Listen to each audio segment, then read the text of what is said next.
Ça doit se faire dans le dialogue, si on trouve avec qui dialoguer. Mais aussi, on trouve devant des murs qu'ils ne veulent ni écouter, ni entendre. Je prouve comment étaient les conversions chez nous, les séfarades. Oui. On n'a pas besoin d'adapter les conversions selon le système ashkénaze lituanien. On n'est pas de Lituanie, on est du Maroc, on est d'Algérie, on est de Tunisie.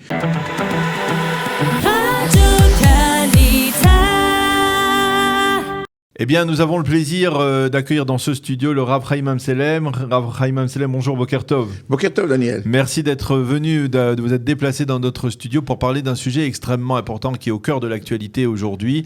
Il s'agit bien entendu du projet de réforme de la conversion dans l'État d'Israël qui est initié par le ministre des Cultes, Matan Kahana, du parti Yamina, et qui suscite énormément de commentaires, de critiques, de débats, on va dire, dans la société israélienne, au sein des rabbins et bien entendu de protestations au sein du grand rabbinat d'Israël. On va revenir là-dessus avec vous. D'abord, je voudrais que l'on reprenne très rapidement les termes, les clauses principales de cette réforme de Matan Kahana qui... Alors justement, Daniel, le mot réforme, je ne l'aime pas du tout. Ah, parce que ça donne...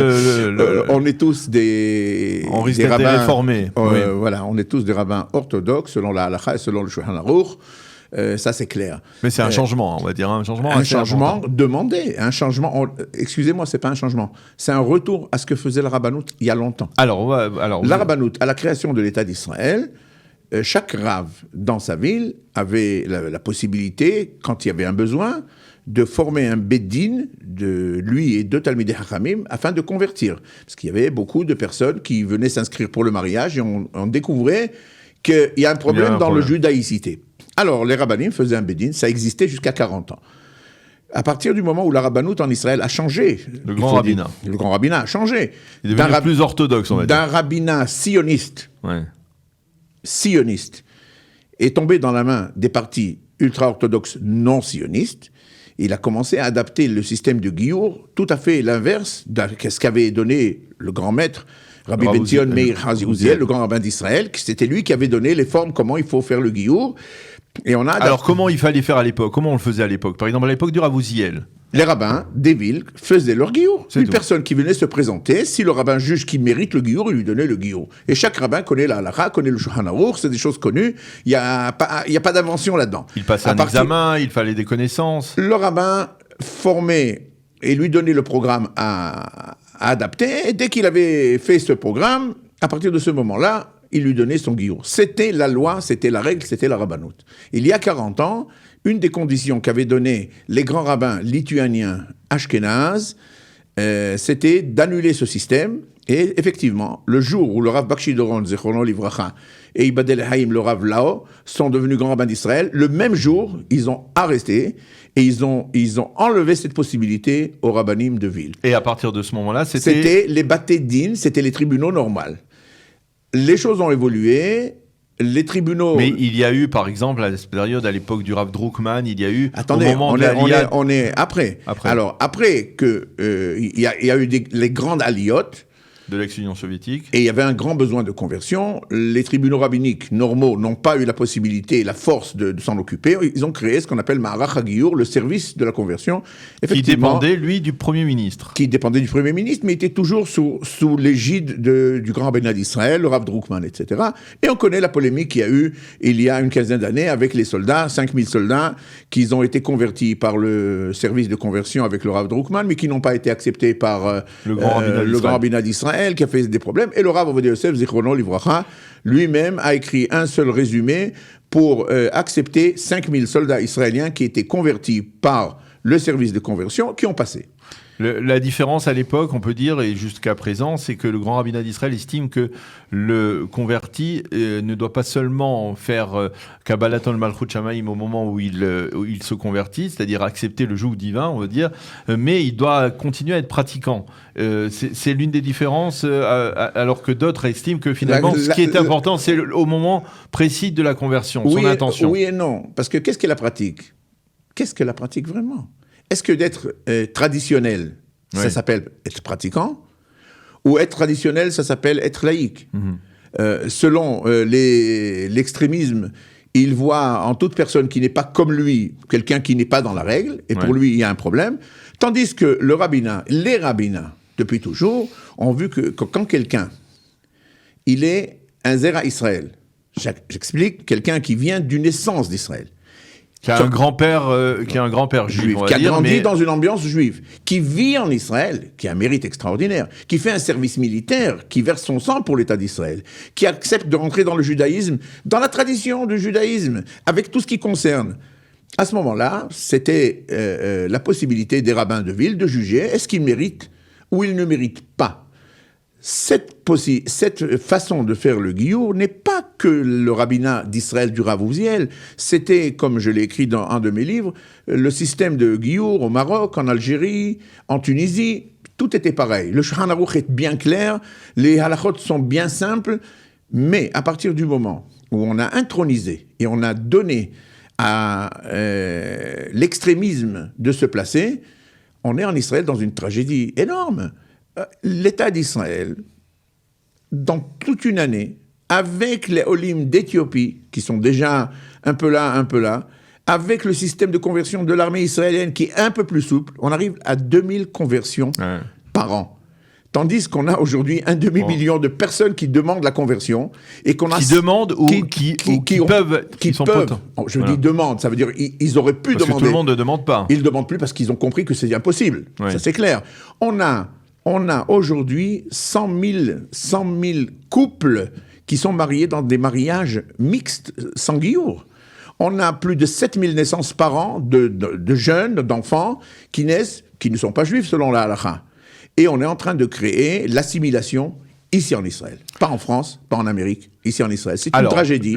Et c'est pour ça que ce gouvernement essaye de revenir en arrière. De donner au moins une petite solution, puisque le système aujourd'hui... C'est parce que le fait de confier aux rabbins des villes le soin de convertir, ça permettrait de multiplier le nombre des conversions. Espérons que ça va ouvrir, ou ça va donner au rabbin de ville qui connaît les gens de sa communauté, qui connaît les gens de sa synagogue, qui voit la personne depuis toujours. Ce n'est pas un beddin qui est situé nulle part, il ne connaît même pas de qui il s'agit. Et il sait, voilà, je connais son père, je connais son grand-père, il n'est peut-être pas juif, mais il mérite. Alors, ce projet de loi de Matan Kahana, vous êtes globalement d'accord avec l'esprit du projet de loi, même si vous avez quelques rectifications à apporter. Mais je voudrais vous poser une question, vous qui connaissez bien les milieux orthodoxes. Comment peut-on envisager d'instaurer un tel projet de loi sans le soutien des grands rabbins d'Israël? Aujourd'hui, les grands rabbins d'Israël, le Rav Yitzhak Yosef en particulier, est farouchement opposé à ce projet de loi. Il est opposé à ce que son père a fait. Son père, quand il était grand rabbin d'Israël, quand il était grand rabbin de Tel Aviv, j'ai apporté dans mes livres les protocoles de travail du Rav Ovadia Yosef. Pourvu qu'on fait ce que le Lui, à l'époque, quand il était grand rabbin de Tel Aviv, il convertissait énormément de... J'ai apporté dans un de mes livres un protocole de travail extraordinaire. Quand le rabbin de Yosef, en 1974, a été invité à la Knesset pour expliquer comment doit se passer une conversion.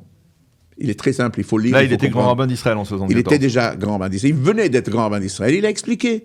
Il n'y a pas de problème. Si quelqu'un veut vraiment se joindre au peuple d'Israël et qu'il veut accepter sur lui la religion juive, la Torah, les mitzvot, même si au point de vue de la pratique, bon, on sait bien. D'ailleurs, tous les sondages prouvent que tout ce qui passe selon la conversion du rabbinat, qui soi-disant est une conversion meilleure, entre 6 mois et 1 an, au maximum qu'on peut espérer d'eux, c'est qu'ils deviennent traditionnels comme tous les juifs qui y a en Israël. C'est une vision des choses. Cette tragédie qui se passe ici en Israël n'est pas que la tragédie d'Israël. Qu'est-ce qui se passe en France ? En France, il n'y a presque pas de conversion. Très, très peu. Pourquoi ? Parce que le consistoire, le rabbinat français, il pense que s'il convertit quelqu'un et qu'il vient en Israël et qu'il n'est pas accepté, ça remet en question sa légitimité. Alors, qu'est-ce qu'ils font ? Ils donnent des barèmes presque impossibles. Ouais. On sait en France, 5 ans, 6 ans, 7 ans, et au bout de 7 ans de travail, on peut lui dire, oui, on peut comprendre, parce que c'est pas exactement le même cas de figure de faire une conversion en diaspora et une conversion en Israël. Je suis d'accord à 100%. Mais le fait qu'en Israël, on a adapté le système ultra-extrémiste, ça rejaillit sur la France, ça rejaillit sur l'Amérique, et les tragédies sont énormes. Et pour terminer, même si ce n'est pas vraiment notre sujet, mais il faut comprendre qu'en France, il y a sur un demi-million, plus ou moins, de juifs ou de personnes qui ont le droit à l'Aliyah, il y a presque 150 000 personnes qui ne sont pas juifs. Et si selon la halakha. Selon la halakha, ils sont Zera Israël. Alors, la communauté religieuse française, elle fait peut-être 20%, et je suis... Dans le meilleur des cas. Au meilleur des cas. Alors, qu'est-ce qu'on fait avec 400 000 juifs? Qu'est-ce qu'on fait avec 150 000 Zera Israël? Voilà. Alors, maintenant, je répète ma question. Comment peut-on envisager, c'est-à-dire est-ce que le rabbinat ne risque pas, dans le cas précis, une fois que la loi est votée, de torpiller la réalisation de De quelle façon il va torpiller? Bien, par exemple, en ne donnant pas, par exemple, au grand rabbin de ville la possibilité... Pas besoin de donner, c'est la loi. À partir du moment où la loi, elle dit que les rabbins de ville pourront former un bédine et de convertir, directement, ils inscrivent la personne convertie sur les ordinateurs du rabbinat. Oui, mais on dit que le rabbinat doit avoir, et Matan Kahana y tient, il doit avoir un rôle de régulateur. Régulateur, c'est-à-dire le rabbinat d'Israël doit donner aux rabbins de ville, voilà, toute personne qui veut se convertir doit au moins passer... Nous vous mandatons pour le faire. Un moment de temps, un niveau d'études, certaines conditions. Mais à partir du moment où les rabbins ont terminé leur conversion, ça va être une chose qui est finie et qui n'est plus discutable. Parce qu'il y a aussi une autre tragédie. Halachiquement, une personne qui est rentrée dans le peuple juif, elle peut rentrer, elle ne peut plus sortir. Et on ne peut plus lui dire, oui, à partir, tu t'es converti, mais maintenant tu pratiques rien, tu es redevenu goy. Il y a des rabbins orthodoxes qui disent que oui. Et c'est une grande erreur. Oui. C'est contre la halakha, c'est contre le Talmud. Quand quelqu'un est rentré dans le judaïsme, il est rentré. Il faut faire très attention avant de faire rentrer quelqu'un. Mais à partir du moment où il est devenu juif, il est devenu juif. Et c'est une chose qu'on ne peut pas discuter. Donc, je suis d'accord que le rabbinat d'Israël donne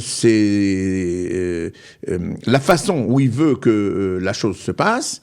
Mais à partir du moment où la chose a été faite par les rabbins, alors espérons que ça donnera des solutions. Il y a un autre paramètre à tenir compte, c'est que à la suite de la proposition de loi de Matan Kahana, eh bien, il y a eu aussi une proposition de loi de la part des partis de gauche, que sont le Meretz et le Parti travailliste, qui sont dans la coalition gouvernementale et qui veulent déposer un projet de loi qui est beaucoup plus ouvert, qui ne veut plus accorder, apparemment, dites-moi si je me trompe, mais le moindre statut au grand rabbinat d'Israël et qui pourrait permettre une forme de conversion, on va dire à la mode ou conservative ou réformée. Non. Il faut mettre les choses bien claires. Ceux qui ont proposé cette option, c'est le général Elazar Stern, qui était général à l'armée israélienne, qui est lui-même... de Yesh Atid, parti laïque, Yesh Atid, il est là-bas. Il y a le membre de la Knesset, Moshe Kinli Tourpas, qui est aussi un homme religieux. Ce n'est pas du tout ni Meretz, ni le Parti travailliste. C'est des gens qui ont travaillé. Celui qui a créé dans l'armée israélienne le système de conversion, c'est Elazar Stern. Et lui-même, il a une crainte, et sa crainte, je la comprends très bien, c'est que, OK, on va donner aux rabbinim de ville la possibilité de convertir, mais on laisse au rabbinat la possibilité de leur prendre cette possibilité. Donc demain, déjà, je ne vois pas tellement beaucoup de grands rabbins de ville qui vont rentrer dans cet océan assez profond et qui ont les capacités, mais après, on va leur enlever cette possibilité, et c'est le point où ils ne sont pas d'accord. Vous, c'est un des sujets, pour vous, c'est le sujet, une véritable passion. On peut parler de ça lorsqu'il s'agit des conversions. Vous nous avez amené ici l'ensemble de vos ouvrages consacrés à ce dossier des conversions. Il y en a d'ailleurs certains qui sont traduits en français anglais, comme Zera Israël. Est-ce que vous pensez que, sérieusement, vous avez le sentiment que ce gouvernement a la capacité de procéder à de telle réforme aussi importante dans des sujets aussi importants que la conversion, et puis aussi on parle de cacheroute aussi.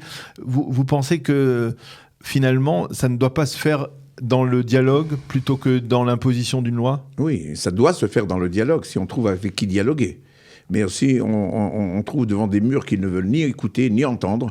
Je prouve comment étaient les conversions chez nous, les séfarades. Oui. On n'a pas besoin d'adapter les conversions selon le système ashkénaze-lituanien. On n'est pas de Lituanie, on est du Maroc, on est d'Algérie, on est de Tunisie. Nos rabbins ont travaillé, on a des piskei halakha, on a des protocoles de travail, on n'a pas inventé la roue.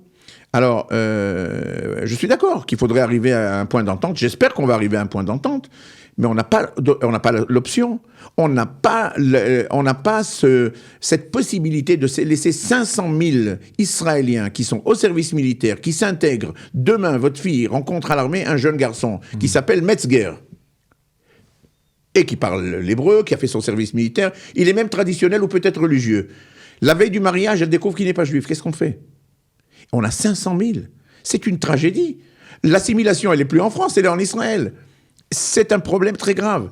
Les partis ultra religieux ou extrémistes, ou peu importe, n'ont pas la solution. Et moi, qu'est-ce que je demande? Revenons à ce que dit Rav Ovadia Yosef, sans plus. Alors, en fait, vous dites que vous posez une équation qui dit que moins en étant plus ouvert dans le processus de conversion, on réduit l'assimilation, bien sûr, c'est clair. Il n'y a pas de doute. Il n'y a pas de doute. Et puis, regardez, pour ceux qui vivent en Israël, je précise, je ne parle pas pour l'étranger, pour ceux qui vivent en Israël. Parce que ça, il faut le souligner. C'est le point le plus important. C'est-à-dire qu'il y a une dimension nationale qui parallèle à la dimension religieuse. J'ai écrit bien dans le livre Zera Israël de chapitre 4 que ce qui concerne les conversions à l'étranger dépend des rabbins de Chutz La'aretz. Je peux donner mon avis, mais c'est eux qui décident. Je peux influencer. Mais il y a 2 paramètres qu'il ne faut jamais oublier. Tous ceux qui demandent la conversion en Israël, ils sont Zera Israël. Ils sont la graine d'Israël. Ils se battent pour toi et pour moi. Ils sont au front, ils se tuent pour toi et pour moi. Comment je peux leur refuser le guillot? Deuxièmement, est-ce qu'on peut aujourd'hui renier qu'il y a une ambiance de tradition, de Massortiout qui est partout? Vous savez, à 6h du matin, vous ouvrez la radio, qu'est-ce que vous entendez? Shema Israël. Shema Israël. Dans quel pays dans le monde il y a Shema Israël à la radio le matin? Même le couple qui envoie sa fille dans un jardin d'enfants, dans un gan chiloni, tous les vendredis, il y a la maman du Shabbat, il y a le Nerot, il y a le Kiddush. 97% des femmes en Israël allument les bougies de Shabbat. Donc, il y a une tradition et on ne peut pas regarder ce qui se passe en France comme ce qui se passe en Amérique, comme ce qui se passe en Israël. Ici, il faut restaurer le paramètre national dans le processus de conversion. C'est-à-dire cette dimension nationale, elle doit être presque au même niveau que la dimension religieuse. Je vais vous dire comment j'appelle ça. En hébreu, on appelle ça Giyur le Masortiout. Ça veut dire on veut rentrer dans le peuple d'Israël. Bien sûr, avec la Emouna, qui est la base de tout. Et on accepte la halakha, et on accepte la Torah, et on accepte la tradition juive. On veut s'intégrer, on vit en Israël. C'est des gens qui sont la graine d'Israël. On doit trouver la solution.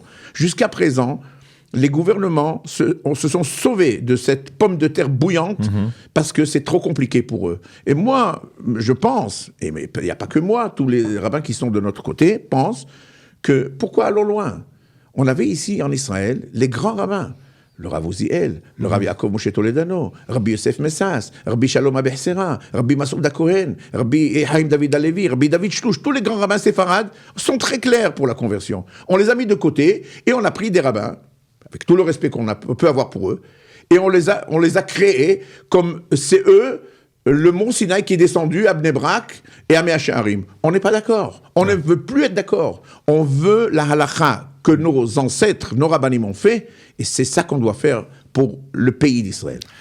Eh bien, merci beaucoup, Rav Chaim Amselem, de nous avoir éclairé de manière très précise sur donc ces enjeux autour de la loi des conversions initiée par le ministre des cultes Matan Kahana. Merci pour toutes ces explications. Merci Daniel et pour votre invitation. Inviter bien entendu nos auditeurs, ceux qui le souhaitent. J'invite tous nos auditeurs de rentrer dans le site www.zera-israël sous la présidence de M. Ari Toledano, que Akadosh Baruch Hu lui donne refoua shlema, pour comprendre ce qu'on fait pour cette génération du peuple d'Israël et pour la génération suivante. Merci beaucoup encore une fois et Shabbat Shalom.